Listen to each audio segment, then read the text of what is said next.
దర్శనం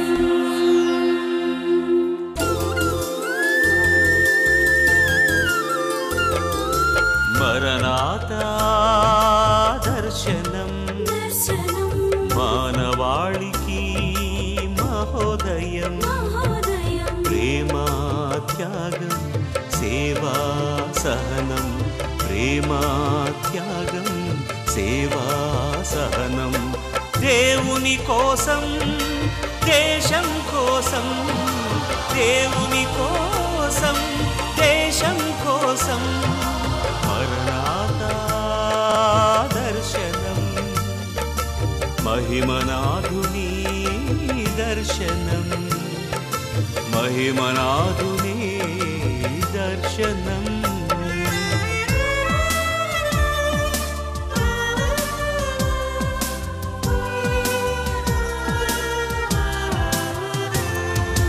విశ్వమంతటిలో వినూత్నమైన విప్లవం ఆధ్యాత్మిక అందులలో నైతిక సంచలనం విశ్వమంతటిలో వినూత్నమైన విప్లవం ఆధ్యాత్మిక అందులలో నైతిక సంచలనం మ్లానమైన ప్రతి హృదిలో జీవనది ప్రవాహం మ్లానమైన ప్రతి హృదిలో జీవనది ప్రవాహం పదము వీడిన పాంధులకు మార్గదర్శకం పదము వీడిన పాంధులకు మార్గదర్శకం మరణాతా దర్శనం మహిమనాథుని దర్శనం మహిమనాథుని దర్శనం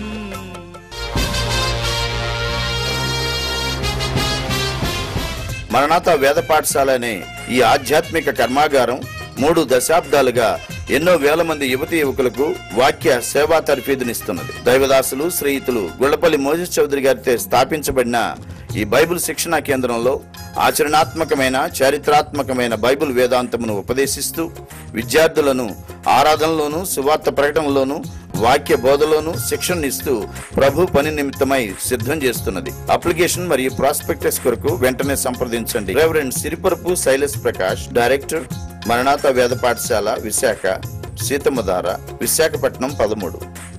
సంప్రదించవలసిన ఫోన్ నంబర్లు 9949590505 9848 48 4651 88 97 88 4111.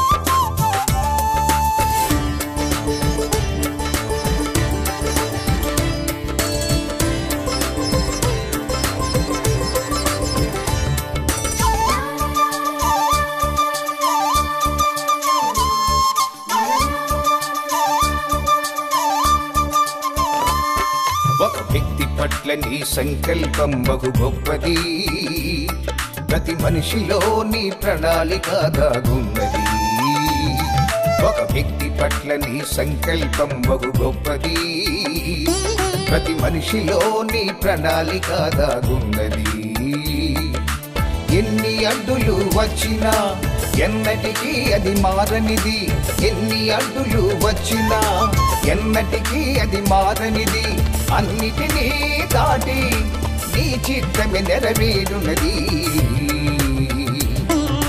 నీ చిత్తమే నెరవేరునది ఒక వ్యక్తి పట్ల నీ సంకల్పం బహు గొప్పది ప్రతి మనిషిలో నీ ప్రణాళిక దాగున్నది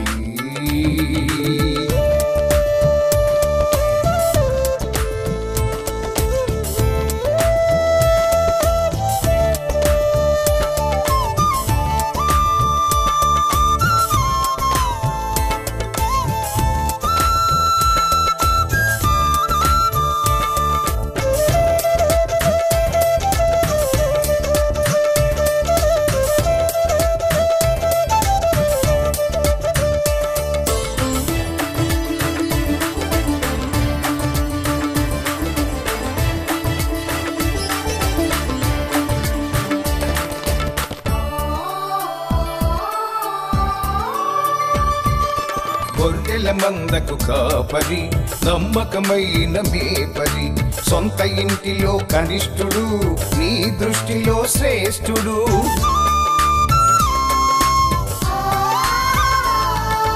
గొర్రెల మందకు కాపరి, నమ్మకమైన మేపరి, సొంత ఇంటిలో కనిష్ఠుడు, నీ దృష్టిలో శ్రేష్ఠుడు. అందుకే అతనిని పిలిచావు,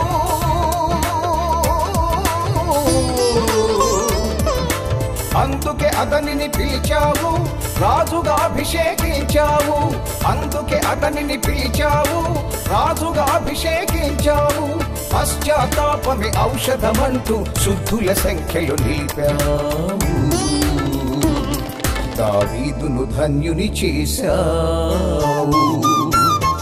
ఒక వ్యక్తి పట్ల నీ సంకల్పం బహు గొప్పది, ప్రతి మనిషిలో నీ ప్రణాళిక దాగున్నది.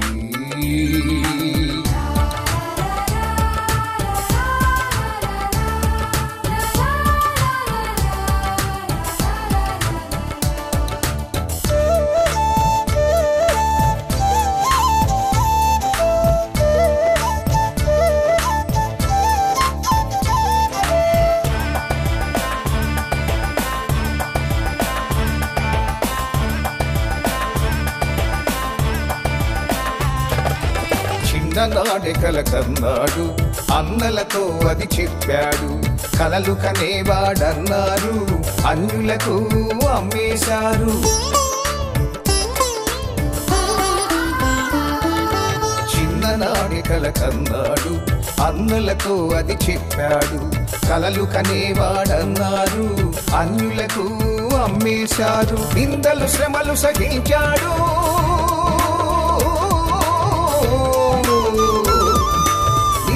శ్రమలు సహించాడు.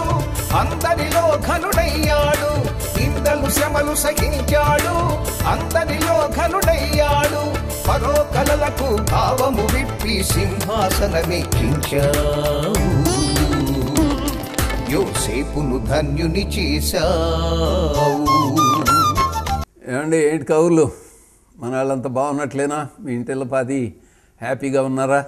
ఈరోజు మరలా ఈ కార్యక్రమం ద్వారా మీకు ఈ మహాదేవుడు ప్రభు యేసుక్రీస్తు మతాతీతుడు మహిమాన్వితుడైన ఈ మహాదేవుని గురించిన సందేశం మీతో పంచుకునే భాగ్యం, ఆధిక్యత, గొప్ప అవకాశం అని ఎంచుకుంటా ఉన్నాం. మీ జీవితాల్లో గొప్ప మార్పు రావాలని. ఎందుకంటే మా జీవితాల్లో ఈ మహాదేవుని యొక్క సందేశాలు, సువార్త అద్భుతమైన చైతన్యం కలిగించగా, దీవెన కలిగించగా, దాన్ని అనుభవిస్తూ మా అనుభవంతో కూడినటువంటి ఈ దేవుని సందేశం మీతో పంచుకోవాలని ఈ కార్యక్రమాలు చేపట్టాం. మీరు చూపే అభిమానం, మీరు చూపే ఆసక్తి, మీరు పంపిస్తున్నట్లయితే మీ అర్పణలు బట్టి మిమ్మల్ని ఎంతో అభినందిస్తూ ఉన్నాం. ఈరోజు అద్భుతాలు జరగాలంటే, అదే మీ జీవితంలో అద్భుతాలు జరగాలంటే అనే అంశం మీదే పరిశుద్ధ బైబిల్లో నుంచి లూకాసు వార్త 5వ అధ్యాయం 1 నుంచి 11 వరకు గల లేఖన భాగాన్ని ఆస్కారం చేసుకుని పంచుకోవాలని.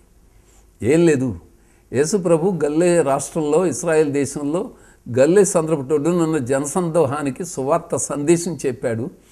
ఎన్నో దోణిలు, నావలు అక్కడుంటే 2 దోణిలను చూచాడు. ఆ దోణిల్లో ఉన్న 4 జాలర్లు రాత్రంతా ప్రయాసపడిన చేపలు పట్టలేక నిరాశ నిస్పృహలతో ఉండి వలలు కడుక్కుంటున్నారు. అందులో ఒక దోణిలోకి ఎక్కాడు. ఆ దోణి యజమాని సీమోను, అతని సోదరుడైన ఆంద్రేయ. సీమోనుదైన దోణి ఎక్కాడు.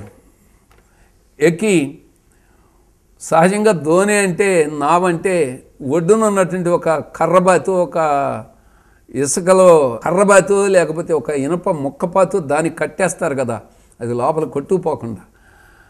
నీ దోణిని కొంచెం లోపలికి నడిపించు బాబు అన్నాడు. అంటే యేసు ఆ దోణిలోకి ఎక్కుతుంటే సీమోను ఎక్కించుకున్నాడు అన్నమాట. అంతే కదా, యేసు స్వామి నీ ఇంట్లోకి రావాలనుకుంటే, నీ జీవితంలో ప్రవేశించాలనుకుంటే మీరు చేర్చుకోవాలిగా, నేను చేర్చుకోవాలిగా. అప్పుడే కదా ఈ దేవుడు వచ్చేది. ఈ ప్రభువు బలవంతంగా లోపలికి తోసుకొచ్చేయడండి. నీ హృదయపు వాకిల్ని తట్టుతాడు. ఎట్లా? ఇదిగో ఇట్లాంటి కార్యక్రమాలు, సందేశాల ద్వారా, లేదా జీవిత బాటలో ఎదురయ్యే ఎత్తు పల్లాల మధ్య, సంభవాల మధ్య, ఆయా సందర్భాల్లో ప్రభు నిన్ను దర్శిస్తాడు.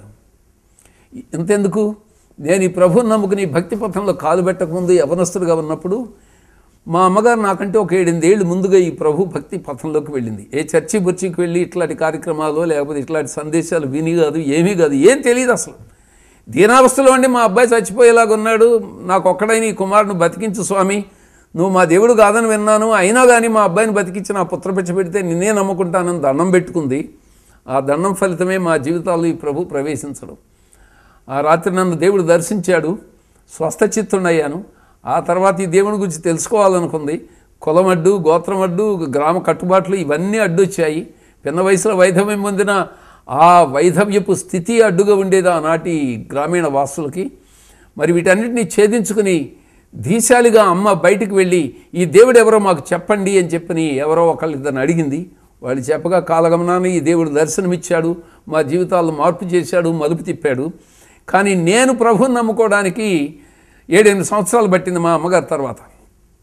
ఆ రోజుల్లో దేవుడు అప్పుడప్పుడు మాట్లాడుతూ ఉండేవాడు.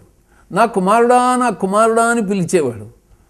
దేవుడు మనతో మాట్లాడతాడు ఇలా పిచ్చి కానీ, ఏంటి మా నాన్న ఎప్పుడో చచ్చిపోతే ఇప్పుడు వచ్చి కుమారుడా కుమారుడా అని పిలుస్తాడు, ఈ దేవుడు ఏంటి? నాకు అర్థమయ్యేది కాదు ఈ భాష అసలు. నిజంగా దేవుడు దిగొచ్చి మీతో మాట్లాడినా నాకు ఆనాడు ఎలా అనిపించేదే, దేవుళ్ళు మనతో మాట్లాడతారా ఇలా పిచ్చిగా నేను ఎలా అనుకున్నాను, బహుశా మీరు కూడా అలా అనుకుంటారేమో అని అనిపిస్తుంది నాకు. నాస్తికులతో దేవుడు మాట్లాడతాడు, అది నాకు ఆశ్చర్యం వేస్తుంది. ఆస్తికులతో, బహుదేవతారాధకులైన ఆస్తికులతో దేవుడు మాట్లాడతాడు, విచిత్రం. క్రైస్తవులతో మాట్లాడతాడు, మరి క్రైస్తవేతర మతాల వాళ్ళైన వాళ్ళతో మాట్లాడి దర్శన భాగ్యం ఇచ్చి ఎన్నో గొప్ప కార్యాలు ప్రపంచమంతా చేస్తున్నాడు. ఆ కథలు వింటుంటే, చదువుతుంటే నాకు ఆశ్చర్యం వేస్తుంది. ఆయా దేశాల్లో నేను వెళ్ళినప్పుడు వింటున్న కథలు వింటుంటే మతిపోయినంత ఆనందం కలుగుతుంది. ఎందుకంటే ఈ దేవుడు దర్శిస్తున్నాడు. హల్లెలూయా. యేసు తన ధోనిలోకి ఎక్కుతానని అనగానే సీమోను, బోధకుడా ఒడ్డు నుండి బోధలు చెప్పుకునేవాడివి, నువ్వు నా బోటులోకి రావడం ఏంటి అని చెప్పి అల్లా అనుకోలా. అసలు నా మతం వేరు, మా దేవుడు వేరు, మా గుడి వేరు, మా ఊరు వేరు, మా జాతి వేరు, మా కులం వేరు, నువ్వేంటి నా జీవితంలోకి మా ఇంట్లోకి రావడం ఏంటి అని చెప్పని ఇవాళ చాలామంది అనుకుంటారే, అలా సీమోను అలా అనలా, అనుకోలా. యేసుస్వామిని ఎక్కించుకున్నాడు తన దోల్లో. ఈరోజు నీ జీవితంలోకి యేసును చేర్చుకోండి, జీవితం ధన్యచరితం అవుతుందండి. ధోనిలోకి కూర్చున్న తర్వాత ఊరుకున్నాడా, కొంచెం లోపలికి దొయ్యి బాబు అన్నాడు. ఎదురు చెప్పకుండా సీమోను బోటును కొంచెం లోపలికి దోస్తే ఆ ఒడ్డునున్న జనసందోహాలకి అలల హోరులో జోరులోనే తన సందేశం చెప్పాడు, దైవ సందేశాన్ని. ఆ దైవ సందేశాన్ని ఒడ్డునున్న వాళ్ళ కొరకు చెప్తుంటే బోట్లో ఉన్నటువంటి సీమోను, అతని సోదరుడైన ఆంద్రయ, ఆ ప్రక్క దోనిలో ఉన్నారే వీళ్ళ పార్ట్నర్సు, ఆ దోనిలో ఉన్న యాకోబు, యోహాను, వీళ్ళ నలుగురు శుభ్రంగా విన్నారు, మంచిగా విన్నారు. ఏమండి, యేసును నమ్ముకోవడమే కాదండి, యేసు దగ్గరికి రావడమే కాదండి, యేసును జీవితంలో చేర్చుకోవడం కాదండి, ఆయన బోధ వినాలి, ఆయన సందేశం వినాలి. చాలామంది స్వస్థతలు కోరుకుంటూ జబ్బులు పోగొట్టుకోవడానికి, సమస్యలు పోగొట్టుకోవడానికి, ఆర్థికపరమైనటువంటి అప్పులు గట్రా పోగొట్టుకుని కష్టాలు నష్టాలు పోగొట్టుకోవడానికి ప్రభు సన్నిధికి వస్తున్నారు. సంఘాలకి, సభలకి, సమావేశాలకి దైవదాసులైన మా బోంట్ల దగ్గరికి వస్తున్నారు. కానీ మా దగ్గర మహత్యం ఏమీ లేదు. మాలో ఉన్న ఈ దేవుడు గొప్పవాడనే నేను మనవి చేస్తూ చెప్తున్నాను. అంతేకాదు, రావడమే కాదు, వచ్చి ఈ యేసు బోధ వినండి, ఈ దైవికమైన సందేశాలు వినండి. దేవుడు వాక్ రూపంలో ఉన్నాడు, మీకు తెలుసా అండి? ఇవాళ భౌతిక రూపంలో మనకు లేడు యేసయ్య. దేవుడు తన వాక్ రూపంలో వచ్చాడు. ఆది యందు, అనాది యందు వాక్కు ఉండెను, ఆ వాక్కే దేవుడై ఉండెను, ఆ వాక్కు దేవుని యొద్ద ఉండెను. అదే నా మాట నా దగ్గర, మీ మాట మీ దగ్గర ఉన్నట్లే దేవుని వాక్కు దేవుని యొద్ద ఉండే. అంటే దేవుడు వాక్కు రూపంలో ఉండే, సంధి కలిస్తే దేవుడు వాగ్రూపి అయిన దేవుడు అనమాట.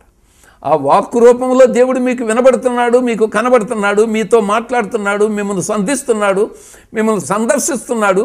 అట్లా యేసు బోధ విని ఆ బోధలో ఉన్న దేవుని వాక్కులో ఉన్నటువంటి సందేశాన్ని, దైవికమైన సూత్రాలని, ఆధ్యాత్మిక సూత్రాలని, భక్తి సూత్రాలని, నైతిక సూత్రాలని మీరు విని విశ్వసించి విధేయతతో పాటిస్తే అద్భుతాలు మీరు చూస్తారు. మీ జీవితంలో అద్భుతం జరగాలని కోరుకుంటున్నారా?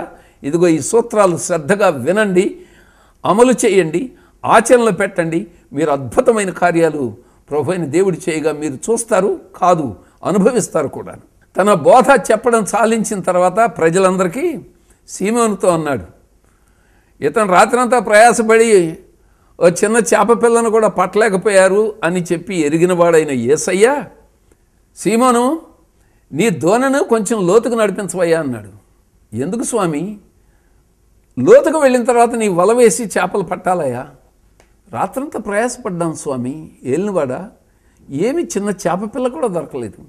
చేపలు విస్తారంగా ఉన్నటువంటి ఈ గల్లీ సందులో రాత్రంతా ప్రయాసపడినా మాకు చేపలు దొరకలేదంటే చేపల పట్టణంలో నైపుణ్యం కలిగిన మాకు తెలుసు.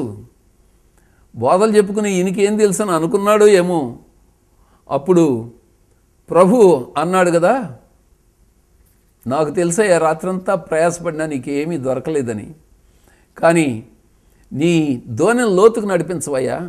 ఇందాక కొంచెం లోతుకు తొయ్యమంటే తోసా కదా, నువ్వు బోధ చెప్పుకున్నావు కదా స్వామి, ఇప్పుడు ఇంకా లోతుకు అంటున్నావు, ప్రయాసపడ్డాం కానీ ఏం దొరకలేదు, ఇప్పుడు మళ్ళీ వెళ్ళి ఎందుకు ప్రయాస వ్యర్థం అన్నట్లుగా భావించాడు. అయినా ఏలినవాడా, నీ మాట చొప్పున లోతుకు నడిపిస్తానన్నాడు, వలలు వేస్తానన్నాడు. ఏమండి, అసహజమైన ప్రతికూలమైన పరిస్థితుల మధ్య నీ ఉన్నప్పటికీ నీ అమ్మ, అయ్యా, ఈ దేవుడు ఈరోజు నీతో మాట్లాడుతున్నాడు. ఈ దేవుడు తన యొక్క మాట చొప్పున తన యొక్క వాక్శక్తి చేత నిన్ను సంధిస్తూ ఉండగా ఈ దేవుని మాటకు నీవు లోబడినట్లయితే నీ జీవితంలో మహాద్భుతమైన కార్యాలు చూస్తావండి, మహిమను చూస్తావండి, దేవుని మహిమను చూస్తావు, ప్రభు యొక్క ప్రభావాన్ని మీరు అనుభవిస్తారని నేను మనవి చేస్తున్నాను అనుభవంతో. లోతుకు నడిపించాడు. ఏమండి, ఒడ్డునుంటే ఏం దొరుకుతాయి చెప్పండి? చిన్న చిన్న చేప పిల్లలు వస్తాయి ఒడ్డుకు, అంతే కదా, పెద్ద పెద్ద చేపలు రావు కదా. ఎప్పుడూ 100 కోటికి వస్తే గిస్తే ఏదైనా ఒక చేప అరచేప కొట్టుకు రావాలి, అంతే కదా. నిజంగా చేపలు పట్టేవాళ్ళు ఒడ్డును పడితే పెద్ద వలలు కూడా అయినక్కల మనమే దిగి మోకాళ్ళ లోతు చీలమండి లోతు నీళ్ళల్లో చేపలు పట్టుకోవచ్చుగా.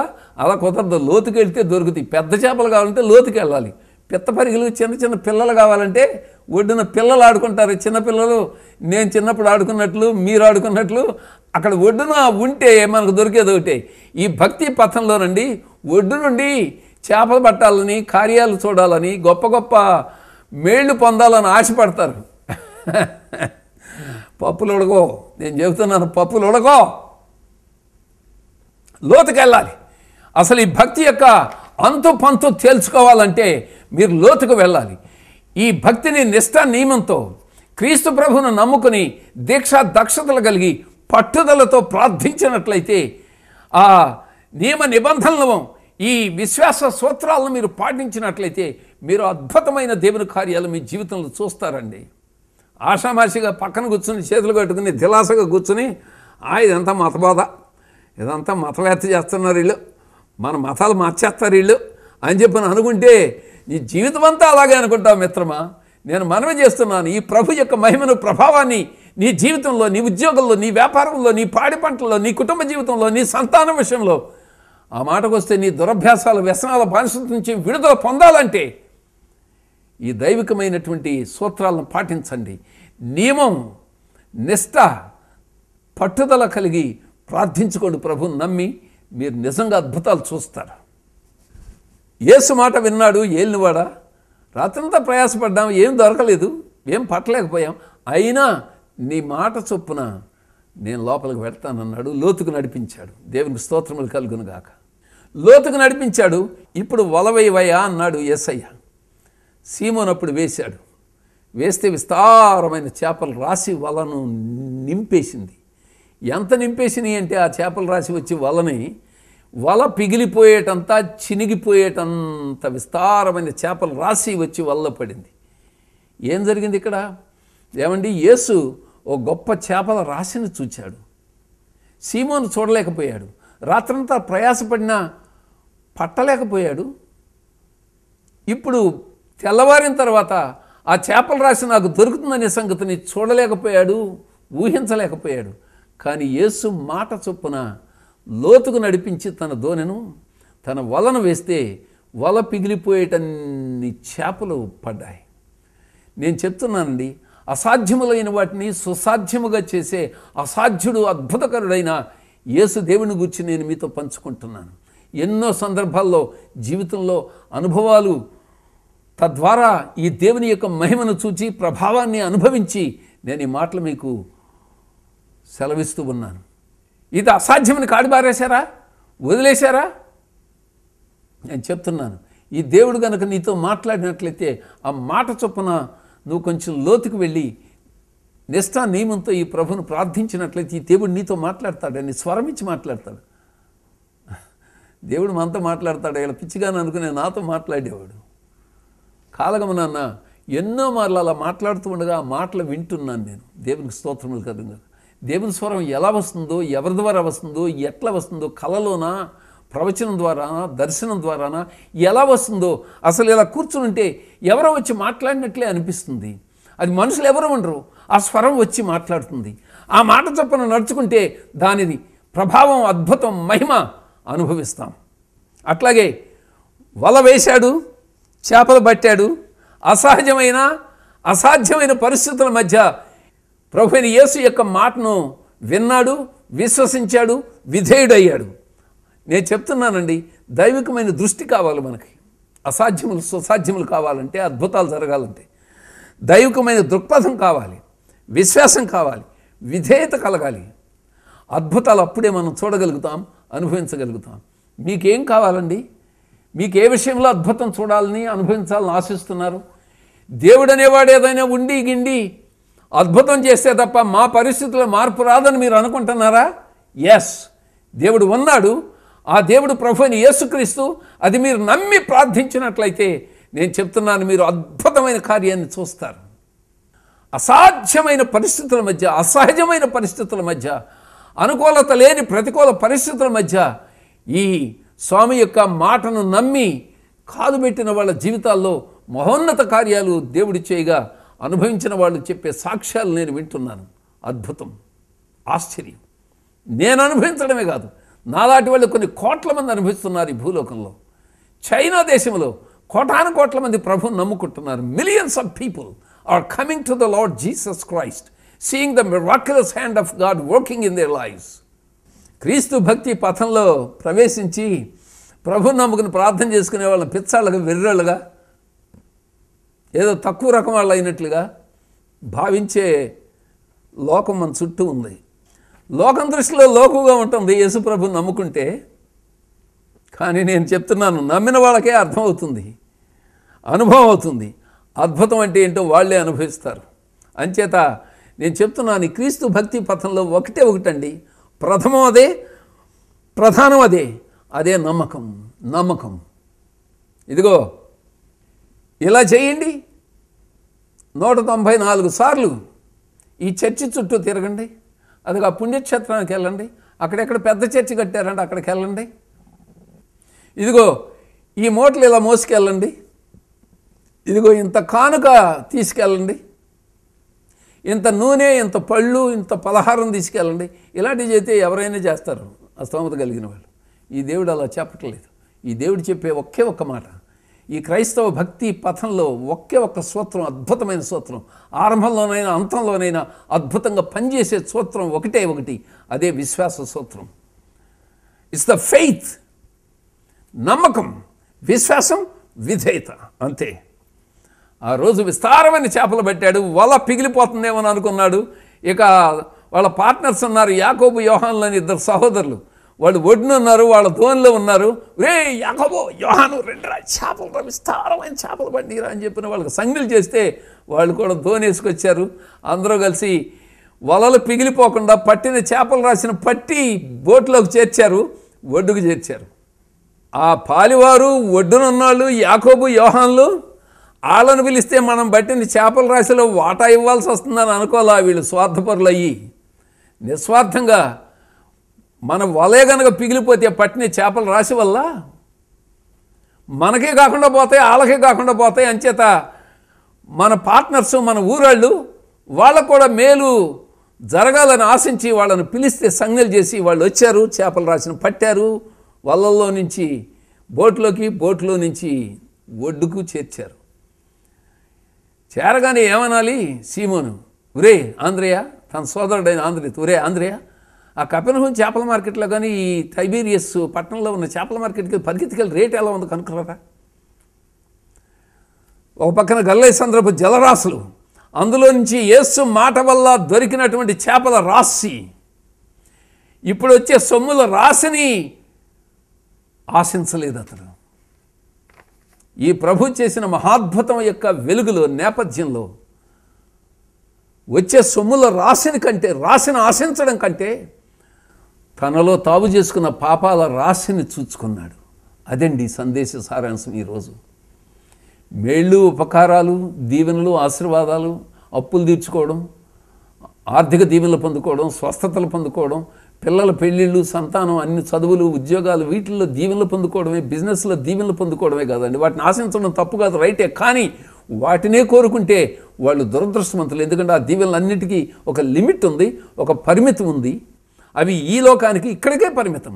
కానీ పాపాల రాశి దాన్ని చూసుకోవాలి. ఒడ్డుకు వచ్చాడు, చేపల రాశిని చూస్తున్నాడు. గల్లేసంద్రపు జలరాశులను చూస్తున్నాడు. చేపల రాశిలోంచి వచ్చే సొమ్ముల రాశి కూడా ఉంది. కానీ వీటి నేపథ్యంలో వెలుగులు తనలో ఉన్న పాపాల రాశి కనబడుతుంది. అప్పుడు యేసు పాదాల మీద పడి అంటున్నాడు, నేను పాపాత్ముడను, నన్ను విడిచిపో. ఇలాంటి అద్భుతాలు చూచి నేను తరించడానికి సరిపోను. ఇది గొప్ప అద్భుతమే నువ్వు చేసావు, కానీ ఇది కాదు. నా జీవితంలో పాపాల రాశి ఉంది. నేను పట్టిన చేపల రాశి కాదు నాకు కావాల్సింది. నాలో ఉన్న పాపాల రాశి పోవాలి.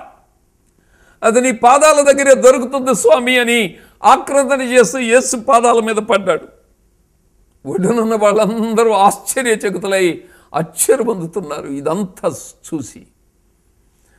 అప్పుడు ప్రభువైన యేసు అన్నాడు, భయపడిపోకు సీమోను, ఇప్పుడు దాకా చేపలను పట్టణంలోనే ఆరితేరిన అందివేసిన వాడివే కానీ ఇక మీదట మనుషులను పడతావయ్యా. ఎందుకంటే బతికిన చేపలను పడుతున్నావు, అయితే చంపుకుని తింటావు, లేకపోతే అమ్మి మార్కెట్లో సంతలో అమ్మి సొమ్ము చేసుకుంటావు. కానీ ఇక మీదట నువ్వు పట్టే మనుషులు ఉన్నారే, వాళ్ళు పాపముల చేత, అపరాధముల చేత చచ్చిన స్థితిలో, నిర్జీవ స్థితిలో, మృతతుల్యమైన స్థితిలో బంధితమై ఉన్నారు. వ్యసనాల బానిసత్వంలో ఉన్నారు. నిరాశ నిస్పృహలతో ఆవరించి కృంగిన దశలో ఉన్నారు. వాళ్ళను పట్టుకుని వాళ్ళని బ్రతికిస్తాను. బ్రతికిన చేపలను చావగొట్టడానికి పడుతున్నావు ఇప్పటి వరకు. కానీ ఇక మీద నీ పాపాల రాశిని చూచుకుని పశ్చాత్తాపంతో నా దగ్గర ఒప్పుకున్నావు కాబట్టి నీకు క్షమాపణ, నీకు రక్షణ. అంతేకాదు, నీకు కొత్త ఉద్యోగం ఇస్తున్నాను, కొత్త పని చెప్తున్నాను, కొత్త బాధ్యత ఇస్తున్నాను. అదేమిటయ్యా అంటే, నీలాగా పాపాల రాశితో నలిగిపోతూ ఉన్నా, నరకాగ్నికొండానికి ఆహుతి అవుతున్నా, నాశనానికి జోగుతున్నా మనుషులు చచ్చిన స్థితిలో ఉన్నారు. వాళ్ళు పేరుకు బ్రతికున్నారు కానీ చచ్చిన వాళ్ళు మృతతుల్యమైన స్థితిలో బంధితమైపోయారు వ్యసనాల బానిసత్వం వల్ల. వాళ్ళను పట్టుకుని వాళ్ళని బ్రతికించాలి. ఆ సజీవుడినైనా నా దగ్గరికి తీసుకుని వస్తే నేను వాళ్ళని బ్రతికిస్తానని గొప్ప సందేశం చెప్పాడు. ఈరోజు ఈ మాటలు శ్రద్ధగా ఆలకిస్తున్న అమ్మా, అయ్యా, ఓ అబ్బాయి, యవనస్తుడా, నేను మనవి చేసి చెప్తున్నాను. ఈరోజు నీలో తావు చేసుకున్న పాపాల రాశిని చూచుకుంటే, ఆ పాపాల రాశిని బట్టి పశ్చాత్తప్తురాలవై ప్రభువైన యేసయ్య నేను పాపిని అని నువ్వు ఆక్రందన చేసినట్లయితే పాప క్షమాపణ, ఆత్మరక్షణ, ఆత్మశాంతి లభ్యమవుతాయి. దాన్ని మించిన గొప్ప భాగ్యం, గొప్ప ధన్యత ఇంకోటి మనిషి జీవితానికి రాదు, లేదు, ఉండదు. అట్టి భాగ్యాన్ని మీరు పొందుకోవాలని హితవు చెప్తున్న మాటలు ముగిస్తున్నాను.